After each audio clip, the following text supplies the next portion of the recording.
Well, everyone, we get to finally compare the Mac Studio against the M1 Mac Mini and pretty much see which one is the better deal here. Now, I will definitely tell you, if you're a heavy performing user, like you utilize your Mac and you feel like it's just not powerful at all for anything that you do, well, if you have all the money in the world, the Mac Studio is a no-brainer. It is the best Mac, or one of the best Macs you can buy, and if money's not an issue, then definitely go for it. But I personally do believe that the M1 Mac Mini is the better value per dollar. It is a way better value than the Mac Studio, and although the Mac Studio is the future, it's so much cooler, this and that, I will definitely tell you the value per dollar I think is better on the M1 Mac Mini side, but the Mac Studio is probably like the top tier Mac you can buy right now. So it makes sense to just buy the Mac Studio if money's not an issue, but I do think the M1 Mac Mini, if you feel kind of like bad per spending that much money on the Mac Studio like I would and I did, well, the Mac Mini is probably the better way to go. The Mac Mini starts at $699. The Mac Studio starts at $1,999. Keep that in mind, that is for the base models. If you go and spec those out to the different models that they have, you do have the M1 Ultra on the Mac Studio, you have different storage variants on the M1 Mac Mini. You have to definitely keep that in mind. So personally, I kept the base models, and even that was kind of expensive on the Mac Studio, to be honest. Now, first of all, there's no displays that come with these things. There's no like accessories that come with these things either. So you will have to buy Magic keyboards or Magic Mouse. So definitely keep that in mind. Now on the outside, there are definitely some massive differences if you guys couldn't already tell. So on the front of the Mac Studio, you do have two USB Type-C ports and an SD card, which is great. The front of the Mac Mini doesn't have anything except an LED light on it. Now, a big thing to keep in mind with the Mac Studio is that if you get the M1 Ultra Mac Studio, you actually end up getting two Thunderbolt 4 ports on the front of that panel of the front of the Mac Studio. So that's a really cool thing that you have there. On the Mac Mini, you don't have that capability, but I think it's okay. It's really not that big of a deal. Now, one other thing that I do want to mention, which actually affects me a lot, is that with the Mac Studio, you have the ability of connecting multiple displays. So you can go, so they say it supports up to 4 Pro Display XDR panels and then one 4K display as well. So that's really massive. You can connect like multiple displays on this thing. With the Mac Mini, you can support, I guess, up to one 6K display and then one 4K display, meaning you can only use the USB Type-C port as a Thunderbolt port for one display, then you'll have to use the HDMI port for another display. Personally, I like having the ability of connecting multiple displays via Thunderbolt. I like HDMI, but I do prefer something like the Mac Studio, so that's something to keep in mind. Now, the thickness and thinness between these two, there's a lot of differences here. The Mac Studio is about twice, I hear it's about like 1.5 Mac Minis. That's probably more likely, but it is feeling like more like twice the size. The Mac Mini, because it's kind of a much smaller device, you definitely get the impression that it is much smaller, but the Mac Studio is mostly a fan up top, which is really cool. It cools everything down. Weirdly enough, though, I think Apple needs to kind of update the Mac Studio a little bit more,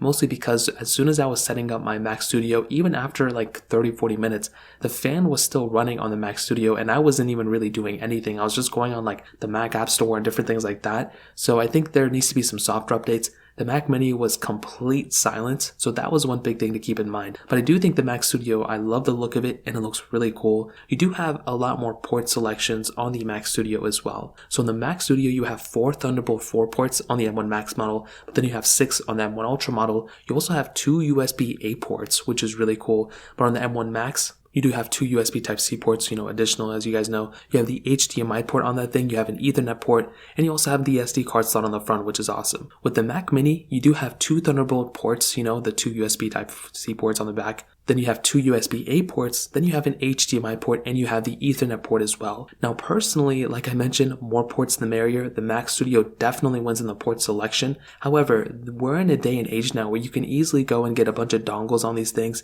and you can easily get a Thunderbolt 4 dock or a Thunderbolt 4 dongle, which will pretty much, give you all the ports that you need on your Mac Studio. So if you have the choice, I'd definitely go that route. That's much cheaper, but I definitely do like how the Mac Studio has all those things built in as well, which is really cool. Now, you have the M1 chips in all of these, but you are getting much more powerful chipsets on the M1, the Mac Studio model. With the M1 Mac Mini, you can get 8 cores of your CPU and get up to 8 cores of your GPU, and I think that's just base that comes with all the Mac Minis. With the Mac Studio, on the other hand, you can get up to 20 cores on your CPU and up to 64 cores on your GPU. Now, if these numbers don't make that much sense to you, basically the higher the number, the better the performance, or the better potential performance you could get. So even if you're not utilizing all the cores or whatever, well, you can go up to these specific numbers. So that's probably the best way to go. I mean, if you have like a Lamborghini, you're not probably going to be driving it at, 150 miles per hour every single day, but you have the ability of doing so. And if you ever need to be in that situation, well, you have that opportunity. The RAM models are also quite a bit different. With the M1 Mac Mini, you can get up to 16 gigabytes of RAM. With the Mac Studio, you can go up to 128 gigabytes of RAM. So that's a really big thing as well. And the storage models, 2 terabytes on the Mac Mini,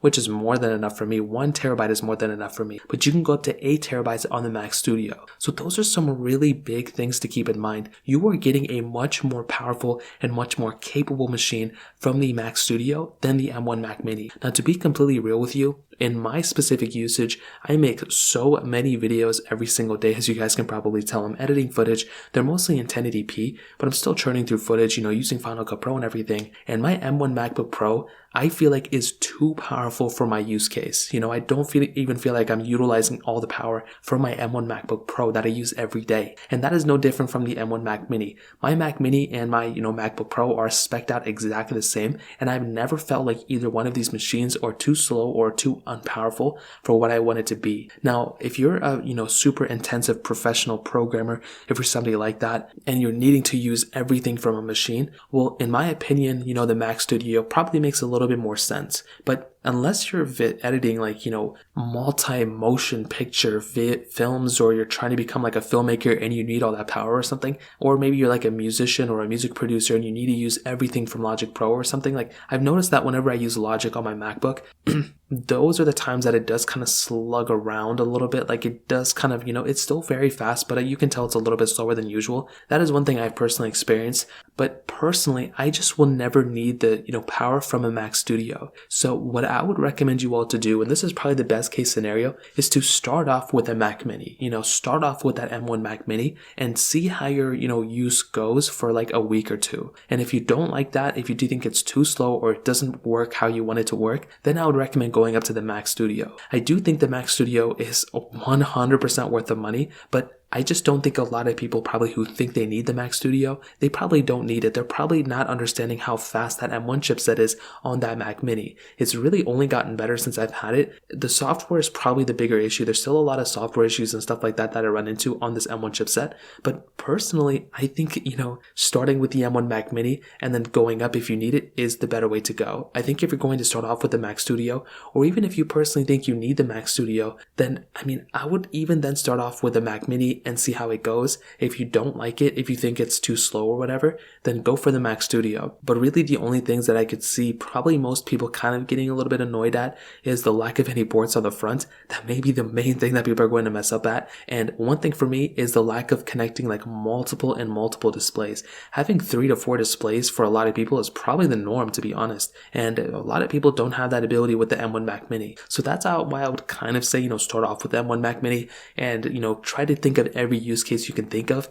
And if for some reason the Mac Mini has some issues like with the multiple displays, with no ports on the front, with that kind of situation, well then the Mac Studio is a no-brainer and I would recommend going in that direction. But if not, then I think the Mac Mini is definitely a great way to start, and that's probably the computer I would recommend most people to buy. If you don't want to buy a MacBook, I think the Mac Mini is great to pick up as well. So that kind of covers it up there. If you guys have any other questions or if you want to pick these Macs up, links are down in the description. You can get them from there. You can help support the channel at the same time. Hit the like button if you guys enjoyed the video, but definitely hit that subscribe button. More importantly than everything else, I love every single one of you guys. Hopefully I'll catch you guys in the next video. Peace out till then.